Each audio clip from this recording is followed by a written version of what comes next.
കാരണം ഈ ഇത്രയും ഉദ്യോഗസ്ഥരും ഈ കേസിൽ അറസ്റ്റിലായല്ലോ, ഇത്രയും ഉദ്യോഗസ്ഥർ 7 പേര് ഇതിൽ അറസ്റ്റിലാണ്. അപ്പോൾ ഈ 2 ബോർഡ് അംഗങ്ങളെ കുറിച്ച്, ഈ വിജയകുമാറും ശങ്കർദാസ്, ഈ 2 പേരെ കുറിച്ച് എന്തെങ്കിലും നെഗറ്റീവായിട്ടുള്ള, ഇവർക്ക് എതിരായി വരാൻ സാധ്യതയുള്ള അല്ലെങ്കിൽ എതിരായിട്ട് ഉള്ള ഇടപെടൽ സംബന്ധിച്ചൊക്കെയുള്ള കാര്യങ്ങൾ, അനുമതി സംബന്ധിച്ചൊക്കെയുള്ള കാര്യങ്ങൾ, അങ്ങനെയുള്ള എന്തെങ്കിലും മൊഴികൾ ഈ ഉദ്യോഗസ്ഥരാരെങ്കിലും നൽകിയിട്ടുണ്ടോ?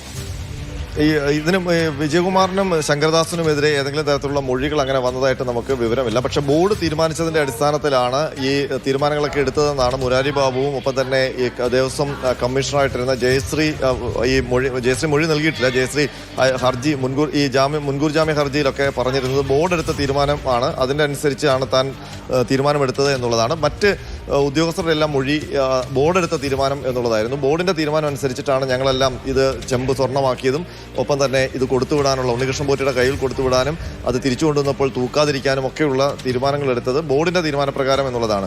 ബോർഡിലേക്ക് അന്വേഷണം വന്നപ്പോൾ ബോർഡിലെ 2 അംഗങ്ങൾ കൊടുത്ത മൊഴി ഇതെല്ലാം പത്മകുമാർ, ബോർഡ് പ്രസിഡന്റാണ് എടുത്തതെന്നുള്ളതായിരുന്നു. അതിന്റെ അടിസ്ഥാനത്തിലാണ് പ്രസിഡന്റിനെ അറസ്റ്റ് ചെയ്തത്. അല്ല, അവിടെയാണ് ഒരു വിയോജനക്കുറിപ്പ് സ്വാഭാവികമായിട്ടും ഈ 2 പേർക്ക് രേഖപ്പെടുത്താമല്ലോ. കാരണം ഇത് 3 അംഗങ്ങൾ അവിടെ ഒരു ഏകപക്ഷീയമായ ഒരു നടപടിയിലേക്ക് പ്രസിഡന്റ് പോയാൽ പോലും അതിനെ എതിർക്കാനുള്ള ബാധ്യത ഇവർക്കുണ്ട്. ആ ഉത്തരവാദിത്തം അവർ നിറവേറ്റിയില്ല എന്നടക്കം ഇവർക്കെതിരെ ഒരു ഗുരുതരമായിട്ടുള്ള ഒരു തലം അവിടെ നിൽക്കുകയാണ്. അവിടെയാണ് ഈ മിനിറ്റ്സ് വലിയ തെളിവായി മാറുന്നത്. മിനിറ്റ്സിൽ ഒരു തിരുത്തലാണ് വരുത്തിയിരിക്കുന്നത്. കൊടുത്തുവിടാനുള്ള തീരുമാനത്തിൽ ഒരു തിരുത്തൽ മാറ്റി എഴുതിയിരിക്കുന്നത്. അത് പത്മകുമാറിന്റെ ഹാൻഡ് റൈറ്റിംഗ് ആണെന്ന് SIT കണ്ടെത്തിയിട്ടുണ്ട്. അപ്പോൾ അത് പിടിച്ചുകൊണ്ടാണ് ഈ ബോർഡ് അംഗങ്ങൾ നേരത്തെ മൊഴി നൽകിയിരുന്നത്. ഇത് പത്മകുമാർ എടുത്ത തീരുമാനമാണ്, അയാളുടെ മാത്രം തീരുമാനത്തിന്റെ അടിസ്ഥാനത്തിലാണ് മിനിറ്റ്സിൽ രേഖപ്പെടുത്തിയിരുന്നത്. ഞങ്ങൾ ഇതിനെക്കുറിച്ചൊന്നും അറിഞ്ഞിരുന്നില്ല എന്നുള്ളത്.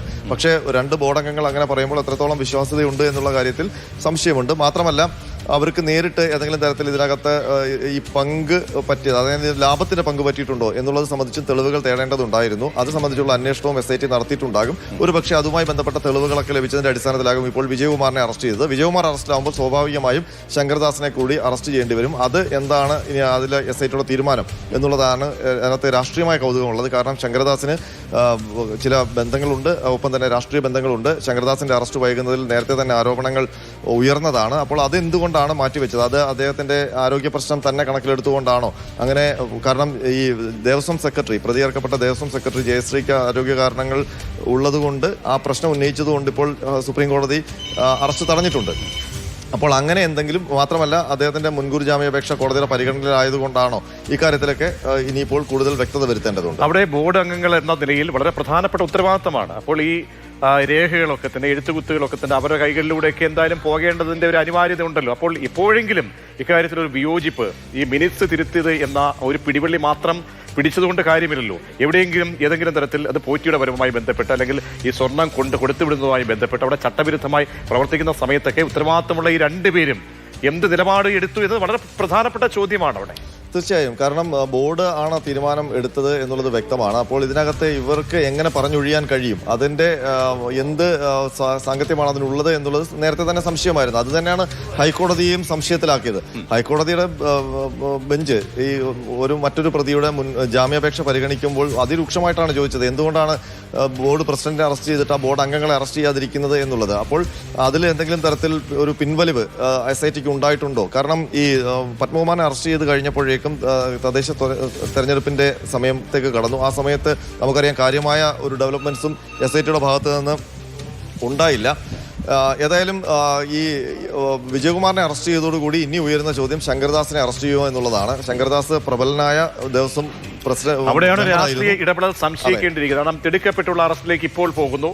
അങ്ങനെയെങ്കിൽ അടുത്ത നടപടിയായിട്ട് ശങ്കർദാസിനെ കസ്റ്റഡി എടുത്ത് ചോദ്യം ചെയ്യണം. ഒരു കസ്റ്റഡിയിൽ ഇന്ററോഗേഷൻ, കസ്റ്റഡിയിൽ ചോദ്യം ചെയ്യൽ അനിവാര്യമായി മാറുന്നു. കാരണം ഇവർ 2 പേരുടെയും പറയുന്ന മൊഴികൾ, ഇവർ 2 പേരും ദേവസ്വം ബോർഡിന്റെ അന്നത്തെ പ്രസിഡന്റിന് മേൽ എല്ലാ ഉത്തരവാദിത്തങ്ങളും കൊണ്ട് ചാർത്തുമ്പോൾ അതല്ല അതിന് വിരുദ്ധമായിട്ട് എന്തെങ്കിലും സംഭവിച്ചിട്ടുണ്ടോ എന്ന് 3 പേരെയും ഈ അന്നത്തെ ആ ബോർഡിന്റെ ചുമതലയുണ്ടായിരുന്ന ഭരണസമിതി അംഗങ്ങളെ മുഴുവൻ ഇരുത്തിയടക്കം ചോദ്യം ചെയ്യേണ്ടതിലേക്ക് എത്തുകയാണോ?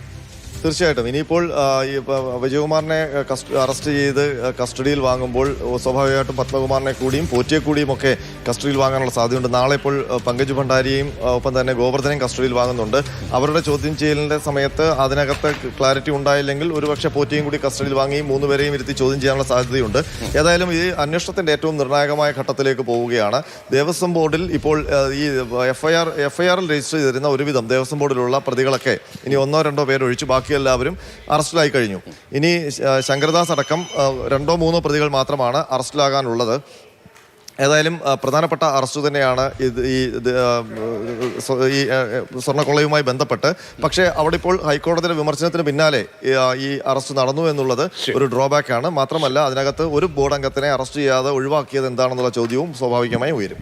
തീർച്ചയായും ആനന്ദകൃഷ്ണനാണ് തിരുവനന്തപുരത്ത് നിന്ന് വിവരങ്ങൾ നൽകിയത്. വളരെ പ്രധാനപ്പെട്ട മറ്റൊരു അറസ്റ്റ് കൂടി ഇപ്പോൾ നടക്കുകയാണ്. ദേവസ്വം ബോർഡിന്റെ മുൻ അംഗം കൂടിയായ പത്മകുമാർ പ്രസിഡന്റായിരുന്ന ഈ കോലാഹലങ്ങളൊക്കെ ഉണ്ടായിട്ടുള്ള ഈ കാട്ടുകൊള്ള നടന്ന സമയത്തെ ബോർഡ് അംഗമായിരുന്ന വിജയകുമാറിനെയാണ് ഇപ്പോൾ SIT സംഘം അറസ്റ്റ് ചെയ്തിരിക്കുന്നത്.